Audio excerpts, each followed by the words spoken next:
Hey, hoi miteinander! Buba, es geht weiter. Es ist zu meinem Lieblingsprojekt geworden. Es kommen ein paar geile Teile dran.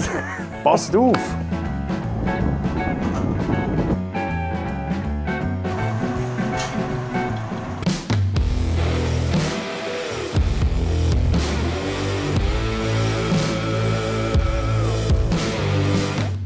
Ja, ihr seht es. Der Buba, er ist wieder auf dem Lift. Ich muss wirklich sagen, ich habe eine hohe Freude bekommen an dem Gerät, weil jetzt ist auch schon einiges gegangen. Ihr seht am Ende des Videos bereits schon ein bisschen den Grundstil und ich kann euch sagen, ich habe eine Scheissfreude, sogar der Kriegel hat Freude daran. Es ist einiges schon passiert wieder. Wenn alles gut läuft, können wir heute wirklich mal vielleicht das Rolling Chassis ausprobieren, weil ich kann euch sagen, das Ziel ist wirklich bei dem, weil der ist ja dann auch ein bisschen Belastungen ausgesetzt. Nicht nur gewichtsmäßig natürlich, sondern auch kilometermäßig. Da ist ja das Ziel, um in kurzer Zeit möglichst viele Kilometer zu machen. Darum will ich mit dem wirklich fahren vor dem Lackieren. Das heisst, ich werde mit dem ein paar Extremtests machen, irgendwie ein bisschen Belastungstests natürlich. Ich werde mal 4 Stunden Zeit nehmen und einfach Vollgas, aber richtig über die Höhe.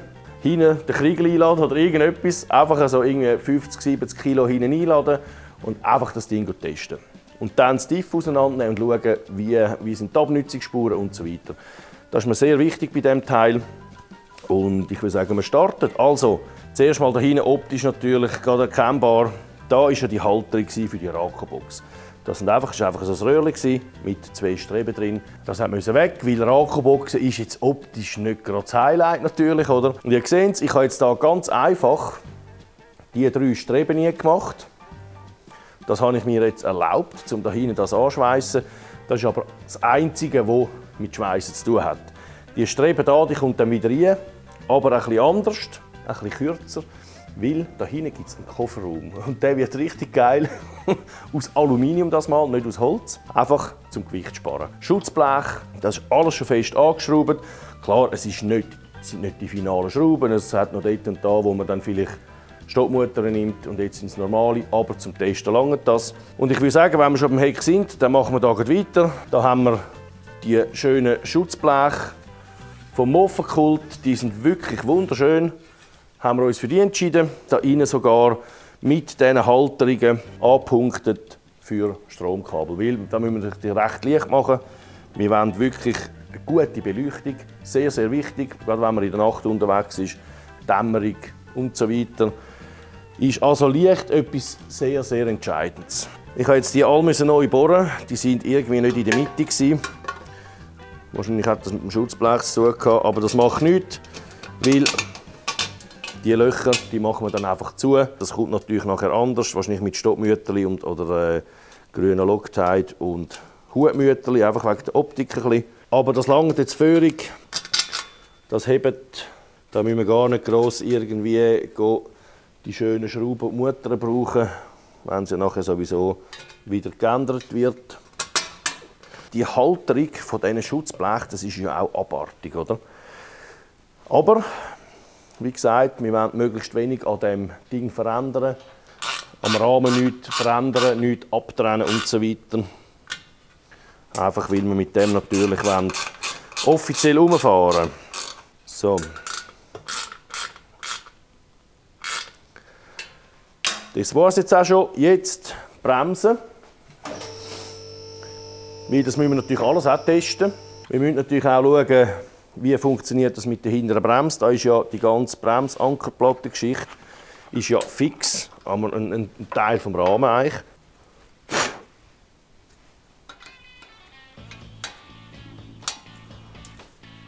So.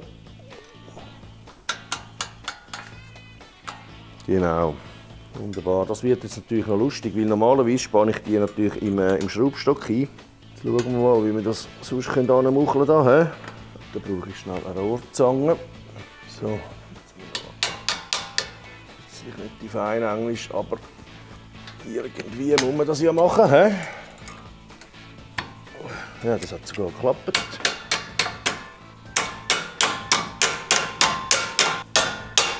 Jetzt. So. Also jetzt funktioniert das einwandfrei. Dann können wir das Rädchen wiederholen. Die haben wir das letzte Mal schon erklärt mit der Aufnahme, die wir da gemacht haben. mit der zusätzlichen Büchse drin und allem. Ich glaube, das ist eine richtig lässige Sache. Jetzt muss ich das zuerst ein bisschen... Aha, so. Das Spezielles geht so nichts, sonst. Du musst die Schraube selber in die Hand nehmen. Kriegel. So, dann wäre das eine Seite.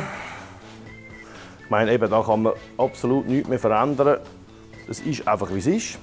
Dann würde ich sagen, diese Seite passt. Dann mache ich es genau das gleiche noch schnell auf der anderen Seite. Ja. Das Teil habe ich mir erlaubt zum Neubauen. Das ist nämlich folgendes. Und zwar ist das die Halterung, die die ganze Kraft aufnimmt von den Dämpfer und vom Sattel. Das heisst, es kommt von oben kommt die Kraft. Nicht eine allzu kleine, sondern eine richtig massive. 100 Kilo Nack, das heisst 110 Kilo mit Messer und Portemonnaie. Das habe ich mir einfach erlaubt zum Neubauen, weil das ist einfach nur so ein Bügel da. War ein Vierkantrohr, aber kleiner. Ich habe jetzt das hier hinten noch abgestützt. Weil das war vorher einfach so frei gewesen. Also das heisst, wenn das nicht recht angezogen war, dann hat sich das einknicken.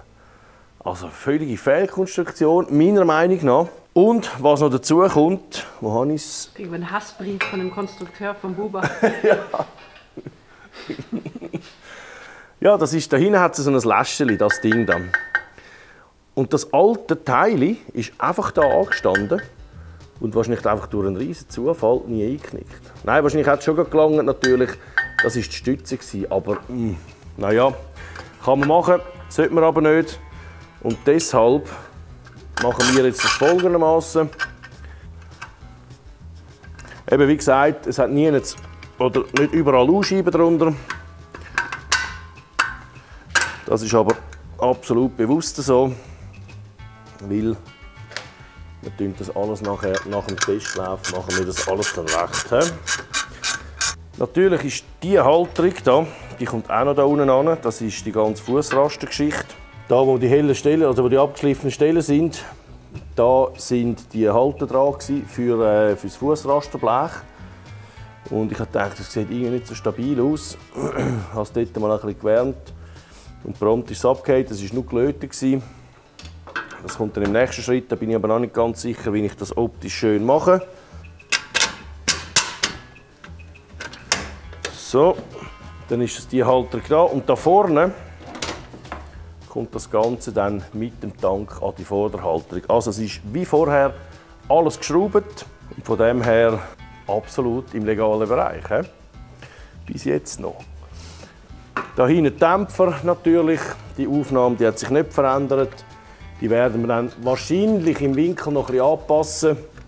Aber bekanntlich abgehauen ist ja schnell einmal. Und darum haben wir gedacht, komm, wir machen sie mal so breit wie sie war, Originalbreite.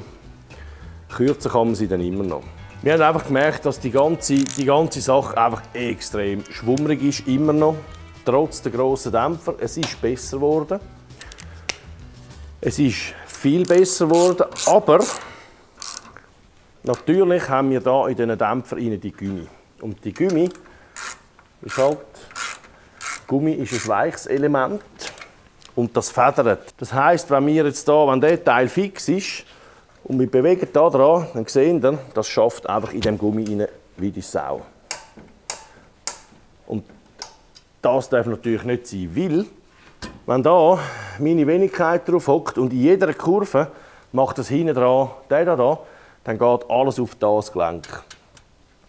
Das ist wie beim originalen Pony, ist das einzige Gelenk bis auf die Stossdämpfer, wo das ganze Hinterteil hebt. Ich habe jetzt hier eine Schraube getragen, die einfach noch passgenauer ist als eine Standardschraube.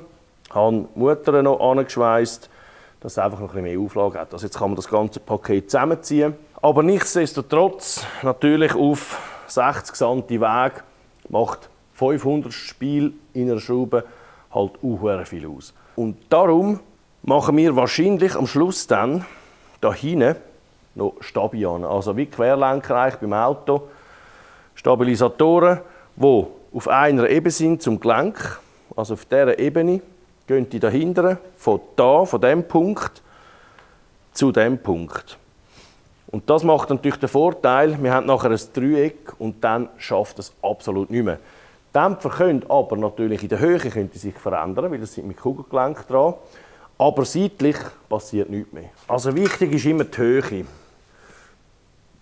Diese Achse ist eigentlich die bestehende Achse und da muss die Höhe genau gleich sein. Das heisst, wenn das nachher der Stabi ist, muss der waagerecht sein, so. Aber natürlich haben wir nachher hier einen Punkt von diesem Teil zum Hinteren. Und wenn es geht, wegen der Kette, das ist noch nicht sicher, so auch. Also haben wir nachher ein Dreieck, wo die Kraft völlig aufnimmt. Die seitliche Kraft, die hier arbeitet, beziehungsweise schafft sie ja da oben. Und wenn wir das jetzt anschauen, ist das natürlich eine Oberkatastrophe. Und das ist auch nicht gut für die ganze Lagergeschichte und alles. Und wenn wir nachher hier so ein Dreieck haben, dann ist das bombenfest. Dann machen wir da nachher gar nichts mehr. Der Tank ist unterdessen schon ein bisschen rostig geworden. Aber das macht gar nichts. Da fehlen natürlich immer noch Tankstutzen und Benzinhahnanschluss. Aber das ist dann eine schnelle Sache, das ist überhaupt kein Thema. Und da ist jetzt eigentlich wieder dasselbe. Mit dieser Halterung, Fußraster und Tank, das ist eins. Der Vorbesitzer hat gewürgt mit dem Ding. Also, da war alles krumm. Also wirklich abartig. Man sieht jetzt noch teilweise ein bisschen Touch, ein bisschen Zwetschgen und so Zeugs. Also, ihr seht es auch überall, müssen heizen und machen und richten. Also wirklich eine rechte Katastrophe gewesen.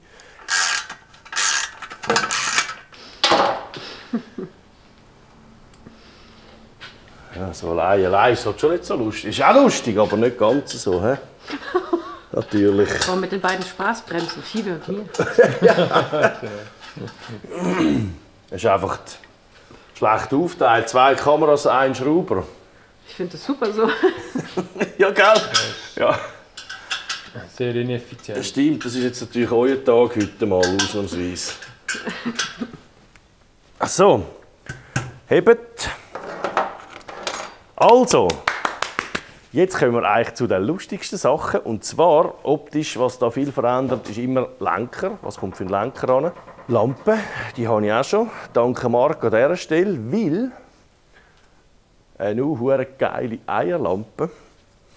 Und zwar eine grosse, 135er. Das ist so Kleinmotorrad, sind die dran gewesen. Unheimlich schön. Und was geil ist bei originalen Eierlampen, ist halt einfach die ganze Geschichte Reflektor. Also das sollte richtig Licht geben. Die originalen Reflektor, die sind einfach anders, meiner Meinung nach besser. Und wenn man natürlich Licht übermüdet in der Nachtfahrt, ist man froh, wenn es ein bisschen Licht hat, oder? Das sagt ja genau der Richtige. Wieso? Mit was bist du auf Römö heimgefahren? Mit dem Handy in der Hand? Nee.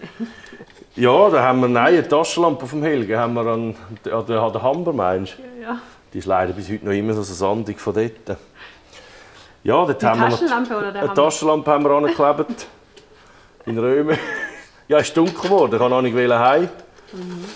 Da habe ich den Auspuff verloren, das war alles dort. Ja, ja. Ja, bis jetzt noch nicht gefunden. Ja, vielleicht jetzt dann dieses Jahr. Haben Sie Ja, stimmt. Gelegt, oder? Ja, genau. Hängt irgendwo am Strassenpfahl. So, schauen wir mal das an. Siehst du, jetzt sieht man schon wieder ein bisschen mehr. He? Das Motto ist rund. Nicht eine eckige Rako-Kiste, sondern ein bisschen geschwungen, ein bisschen rund. Also da haben wir schon ein bisschen die Eierform und da haben wir sie wieder. Und das finde ich recht geil. Und das werden wir hinten, das Runde, wenn wir auch durchziehen durch das Ganze. Also wir müssen ja auch noch die ganze Seitenschutzgeschichte machen und so weiter. Rund soll das Motto bleiben. Da sieht man jetzt zum Beispiel sehr gut. Also, da ist auch gebastelt worden. Die haben da einfach so riesen, da sieht man es schon ein bisschen, da habe ich es abgeschliffen. Die haben einfach so 10 mm Flacheisen genommen und haben die da drauf geschweißt. Und nachher dort drauf oben sind ja die Riffelbleche, die schönen Schütze. Und die haben das einfach da, das ist die alte Halterung, die haben es einfach runtergehämmert und darauf auf ein Flacheisen geschweißt. Fertig, Schluss, oder? Und genau so Sachen, das wollen wir natürlich alles wieder zurückholen, wieder original machen, weil das ist nicht verboten, oder? Ein Bastel wieder sauber machen, das ist noch nie verboten gewesen. Lenker, Was ist bequem? Oder ich aus Erfahrung, ich habe beim Reisehobel habe ich auch einen richtig breiten Lenker. Breit macht es geschmeidig. Der Worst Case wäre eigentlich ein Franzlenker. So ein kleiner Franzlenker, den wir so weit auseinander haben, oder? Ist das nicht ein Handcuff-Lenker, dass du mit Handschellen noch fahren kannst? Katastrophe. Ja, genau sowas, oder? Und du hast natürlich, wenn du da einen Santi bewegst, hast du einfach gerade den Weg. Und wenn du da außen einen Santi bewegst, ist das ganz eine andere Geschichte. Und darum habe ich meinen Lieblingslenker genommen. Einen richtig breiten Siech. Auch einfach schön angenehm.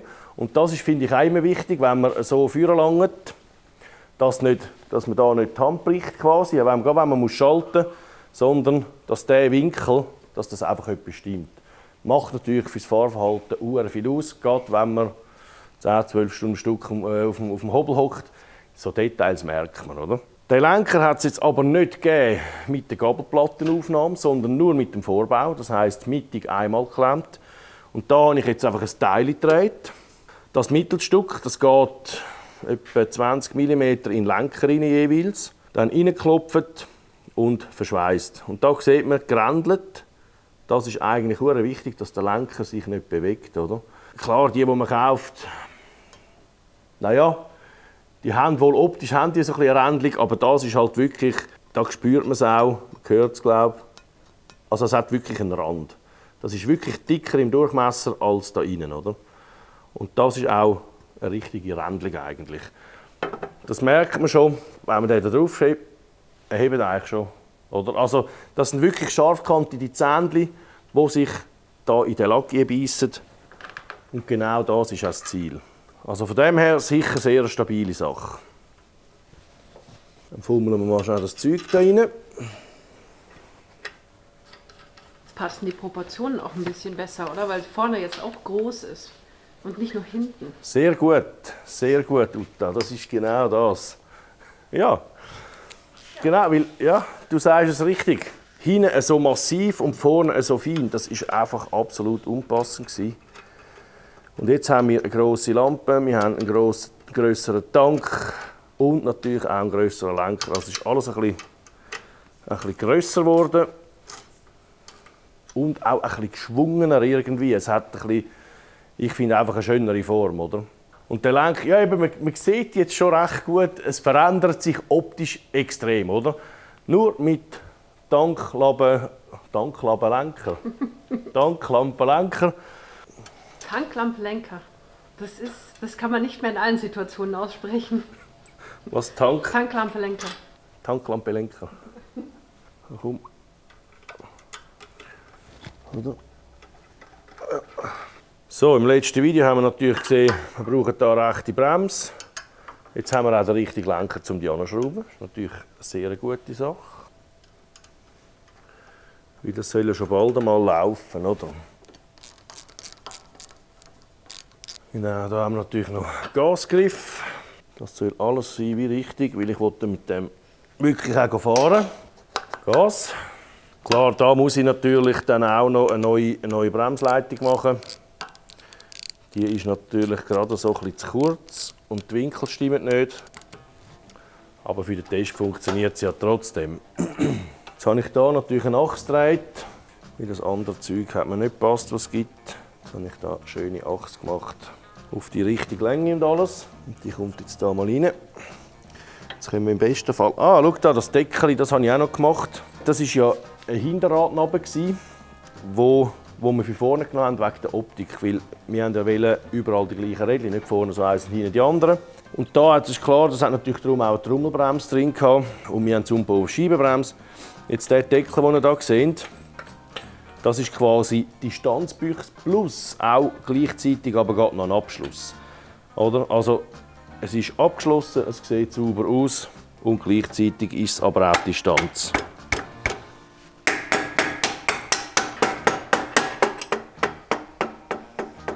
Das ist einfach geil. Wenn wir jetzt die Achsen anschauen, die man meistens überkommt, das sind meistens universelle Sachen oder irgendetwas, ja, passt per Zufall gerade. Aber ich habe es gleich immer gern. Also ich habe jetzt wirklich nur aus das Gewinde, wo die Mutter drauf kommt und der Rest ist 12,0. Das heisst, wir haben sehr eine gute, sehr spielfreie Geschichte und das ist natürlich unheimlich praktisch. Weil alles Spiel, das rum ist, macht dem ganzen Gefährt halt gibt Instabilität. Das fühlt sich doch mal nicht schlecht an. Jetzt sieht man auch, jetzt kann ich das nicht mehr bewegen. Jetzt ist die Distanzscheibe auch richtig stabil und schließt es einfach ab. Das ist klar, die wird natürlich dann auch im Farbton lackiert, wie die Felgen ist, ziemlich sicher schwarz.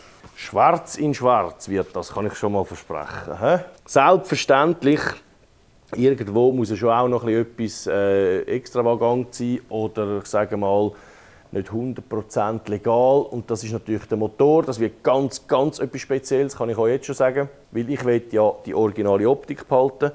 Dann, man hat keine Pedale, also man muss ihn anziehen, mit dem Seilzug starten. Das wollte ich unbedingt beibehalten. Und das haben wir jetzt alles vereinen.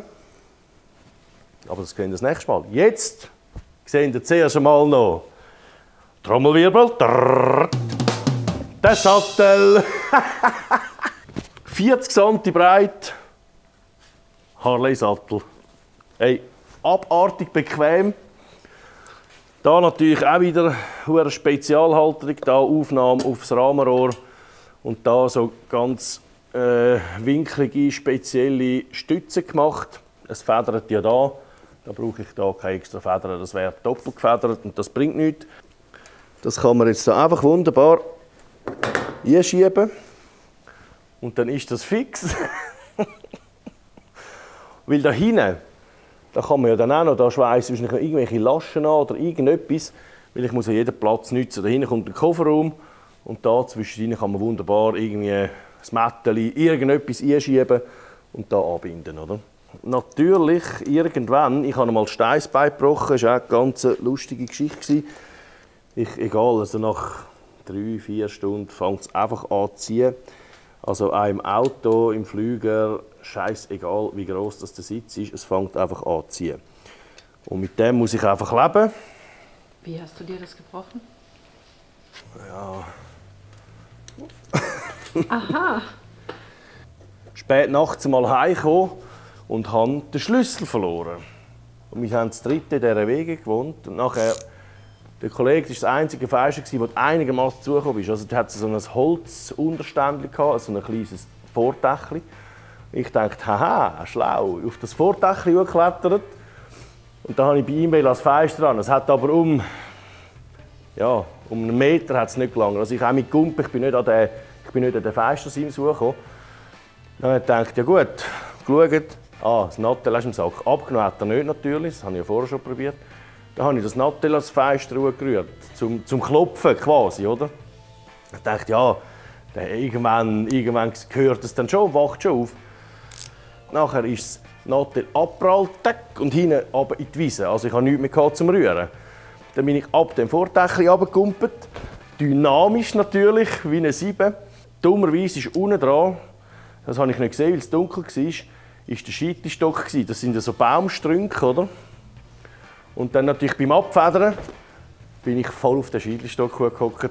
Und ja, also es hat nicht abgefedert, sondern einfach tack, du ne bist. Ja, das hat natürlich dem Steißbein nicht wahnsinnig gut getan. Aber dann hockst du so dort irgendwie am Morgen früh ohne Nattel und denkst auch.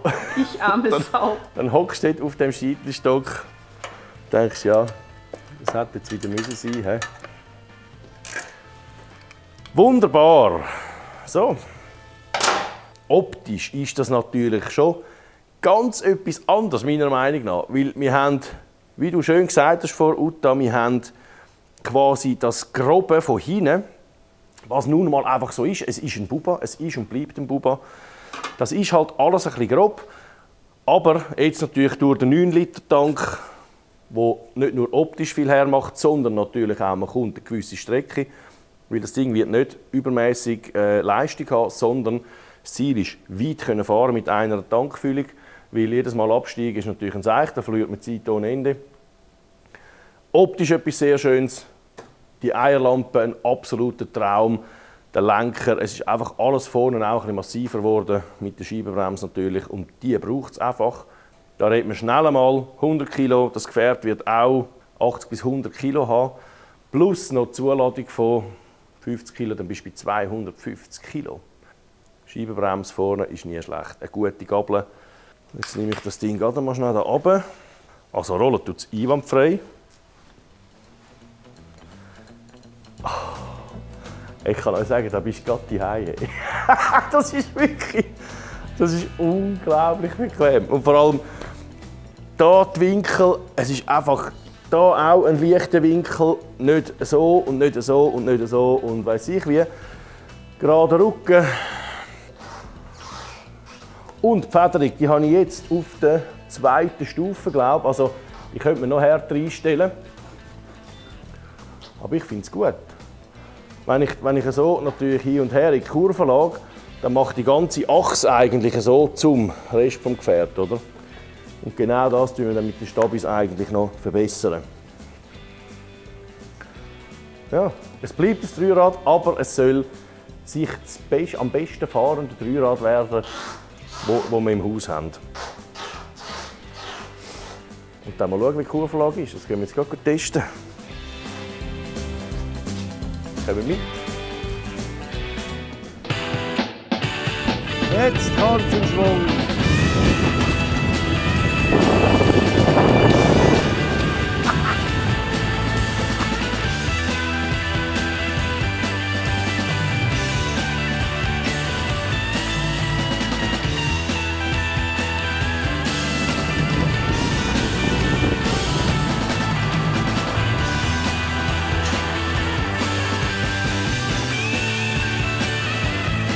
Also ich kann nur sagen, mega super, es macht einen guten Eindruck. Wirklich geil. Da ist sogar noch hinten drauf gestanden. Also wir haben das Mitgewicht auch gerade getestet. Siehst du, Kriegel, wir können es auch alleine. Dreirad, Achsabstand, Radabstand ist jetzt nicht der Brüller. Darum geht es auch sehr gut natürlich zum auf Zweirädchen fahren. Ist ja auch wieder lustig, oder? Kein Thema, aber sonst sehr zufrieden. Das Fahrverhalten geil. Nachher noch mit dem Stabi hinten und mit dem Lenkungsdämpfer vorne wird das noch besser, aber ich bin sehr gut Dinge. Und wenn jetzt da dann auch noch etwas geht, dann wird es ganz gut. Und somit will ich abschließen. Macht's gut, bis zum nächsten Video. Tschüss!